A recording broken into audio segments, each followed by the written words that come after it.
Congratulations to the officers and members of the Chamber of Real Estate and Builders Associations on the success of your 49th Anniversary Forum with the theme Gearing Up for the Future of Philippine Housing and Real Estate.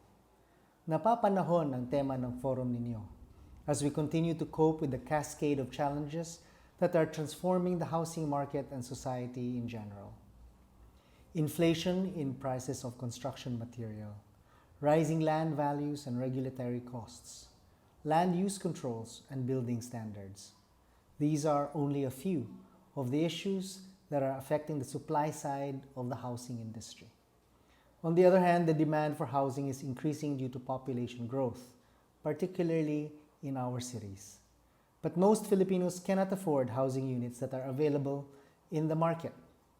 Inflation is diminishing the purchasing power of potential home buyers, and because of the economic downturn due to the pandemic, many families have crossed the poverty threshold, and poor families have become poorer. The pandemic also highlighted health risks of informal housing with inadequate space and lack of proper ventilation and sanitation. Ilan lang ito sa sari-saring at sanga-sangang problema natin sa pabahay. What is clear, our country's housing needs are increasing, but production has been low and slow. And the housing that is produced is often unaffordable to low-income families. How do we address these problems? How do we enhance the ability of Filipino families to weather economic shocks and environmental risks? How do we accelerate housing production and ensure sustainability in the process? How do we future-proof the housing industry? Kami po sa Committee on Housing and Urban Development sa Kongreso are working on solutions to issues in housing production, including housing financing and house design standards. This 19th Congress, we have already passed in the committee the In-City Housing Bill, which we worked on in the past 3 Congresses.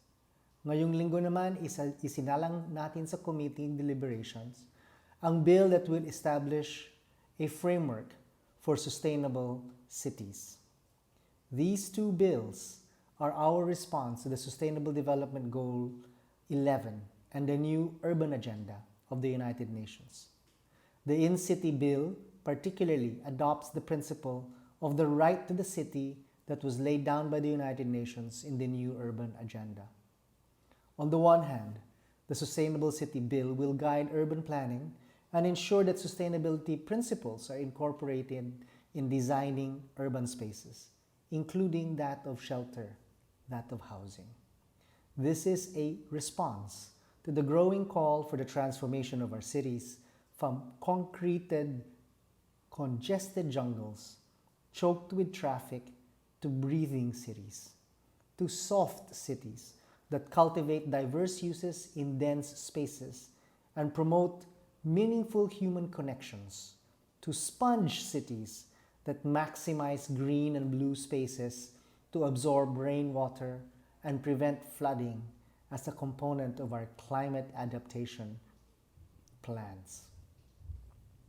This bill is our contribution to climate change mitigation and to the call of the United Nations Habitat for inclusive, safe, resilient, and sustainable communities in the celebration of World Habitat Day this October with the theme Mind the Gap, Leave No One and No Place Behind.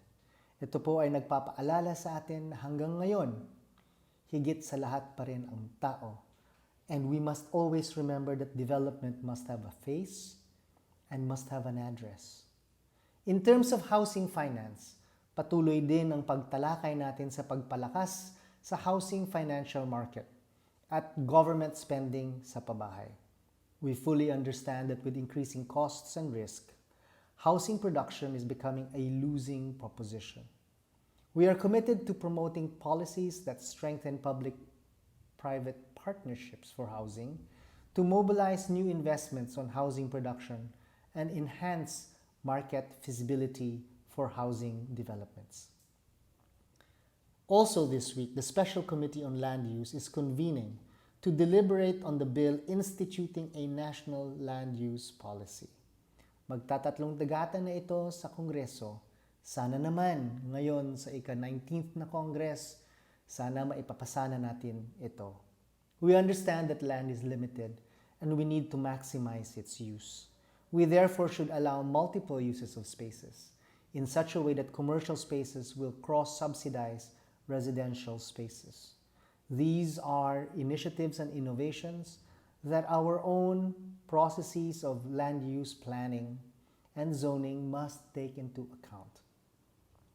This does not only make sense as a business strategy, but also promotes holistic development, where homeowners have access to shops, parks, and other amenities, ideally within walking distance. After all, mobility and access is very much a part of the right to the city. This land use policy and urban design promotes diversity in density. It highlights the need for multi-use zones in compact spaces, which also ensures ecological balance, health, and resilience.